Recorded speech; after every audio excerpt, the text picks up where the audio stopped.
cara mengevaluasi sholat kita dengan cara apa yang harus kita lakukan?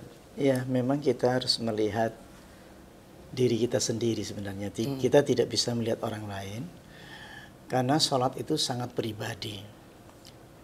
Bahwa secara pribadi hubungan kita dengan Allah, terutama keimanan. Qalatil a'rab amanna qul lam tu'minu walakin qulu aslamna walamma yadkhulul iman fi qulubikum. Orang Arab Badui berkata, aku telah beriman. Tetapi dibantah oleh Allah, qul lam tu'minu walakin qulu aslamna walamma yadkhulul iman fi qulubikum. Karena iman itu belum masuk dalam hati itu. Maka akhirnya kita melihat diri kita sendiri. Allah mengatakan innamal mu'minuna alladzina idza dzukirallahu wajilat qulubuhum. Sesungguhnya orang beriman itu disebut nama Allah, wajilat qulubuhum, bergetar hatinya. Nah, wa idza tuliyat 'alaihim ayatuh, apabila dibacakan ayat-ayatnya, zadathum imanan. Akan bertambah getaran imannya. Ini perlu evaluasi di pribadi saya sendiri sebenarnya. Ketika sholat kok tidak terasa apa-apa.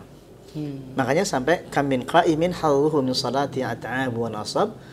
Karena keimanan itulah menjadikan kita itu tidak ada rasa apa-apanya. Berapa banyak orang sholat, kata Nabi, yang dapatnya dirasakannya adalah at-ta'abu wa nasabu, capek dan penat. Nah, evaluasi diri ini penting sekali. Karena ketika kita menghadap kepada Allah aja kita tidak merasakan apa-apa. Padahal kita sudah berdiri di hadapan Allah. Makanya bagaimana kita sudah berdiri? Ini sudah berdiri di hadapan Allah. Itu betul-betul tidak ada apa rasanya. Sehingga kita mencoba untuk konsentrasi untuk menemukan kehusyuan itu. Nah, keimanan itu kan bukan sebuah konsentrasi. Tapi keimanan itu suatu getaran terdalam dari seorang yang percaya kepada Allah, adanya Allah, sehingga ia mengimaninya. Makanya oleh karena itu, bagaimana kita mulai dari sekarang mengamati, merasakan setiap gerakan sholat maupun sebelum sholat, yaitu berwudu. Dari wudu biasanya? Dari wudu, kita startnya dari wudu. Apa dari wudu itu sudah ada getaran? Harusnya. Makanya kita bicara wudu kan sudah kita lakukan. Iya. Yang kita evaluasi sekarang, getarannya ada nggak? Misalkan gini, apakah kita bisa mampu menangkap man tawadda'a nahwa wudu hadza thumma shalla raka'atain la yuhadditsu fihi ma nafsahu ghafarallahu lahu ma taqaddama min dhanbi. Barang siapa yang berwudu seperti wudunya Nabi, ghafarallahu lahu ma taqaddama min dhanbi. Allah mengampuni dosa-dosa kita yang kemarin atau sebelum salat ini kita sudah diampuni dosa. Yang saya amati adalah yang perlu kita persoalkan, yang perlu kita rasakan, bagaimana orang yang tadinya penuh dosa, lalu diampuni Allah. Saya ingin melihat spiritualitas di dalam sholat itu, bagaimana Allah memaafkan saya. Orang yang dimaafkan oleh Allah atas dosanya, kalimat ghafarallahu lahu ma taqaddama min dzambi, dosa-dosanya diambil. Iya. Kalau dosa-dosanya diambil, apa rasanya? Bahagia. Harusnya bahagia. Harusnya di sini rasanya insaraha wan fasaha. Plong gitu ya. Plong rasanya itu. Karena kalau sudah dimaafkan orang yang kita pernah salah sama orang, kemudian kita maaf, betul minta maaf, sehingga orang itu maafkan saya, maka rasanya sih lapang. Insaraha wan fasaha.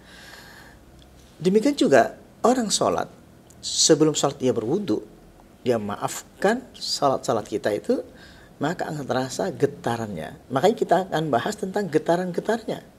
Makanya ini penting. Sampai ini kan nggak terbahas. Bagi anak kecil Allah menyuruh sholat. Ya. Bagi yang belum balik, kita sudah diperintahkan untuk sholat. Udah latihannya dari kecil. Udah latihan. Mestinya rasa cinta dan iman itu sudah ada ketika kita masih SD. Tapi tertanam bukan itu. Padahal saya bilang bahwa iman dan cinta itu bisa terjadi terhadap anak kecil. Akan tetapi kita tidak menanamkan hal itu. Padahal kita bisa mencintai orang tua kita. Waktu masih kecil Masih ya? kecil. Kenapa? Bisa memeluknya, bisa menyapanya, bisa merasakan. Makanya di situ iman itu merasakannya, mencintainya, merindukannya. Saya ingin mengembalikan itu agar keimanan itu bisa terjadi terhadap anak kecil. Jadi kalau anak kecil diajak untuk khusyuk sebenarnya masih bisa tadi. Sangat bisa. Khusyuk itu bukan seolah-olah khusyuk ini orang kiai tokoh Iya. seolah-olah begitu saja. Mindset itu yang Mindsetnya sekarang salah, ya. itu terjadi. Kita merasakan waktu kecil kita nggak ngerasain apa-apa tuh ya. Nah, saya ingin mengembalikan gimana itu terjadi. Sementara kita saja kepada bayi kita bisa peluk dan bayi itu bisa merasakan. Jangan jauh-jauh kepada binatang saja. Iya. Kita tidak bisa komunikasi, berbicara dan tidak ngerti bicaranya seperti apa, ya kan? Kokok ayam itu seperti apa artinya? Sentuhan terhadap kucing, terhadap binatang, kambing atau Ada apa? respon ya, Ada respon. Sentuhan itu sampai orang sampai menjadi sangat dekat terhadap binatang itu. Binatang kesayangan. Makanya itu binatang kesayangan. Binatang yang dicintainya. Maka dia akan binding, ada mengikat dan merasakan getaran itu. Bisa nggak saya kepada Allah waktu masih SD, waktu masih SMP atau SMA, getaran itu. Makanya anak-anak ogah untuk pergi sholat karena tidak merasakan apa-apa. Karena sentuhannya itu masih sentuhan fikih zahiriyah. Kewajiban, paksaan apalagi. Paksaan dan tidak ngerti maksudnya.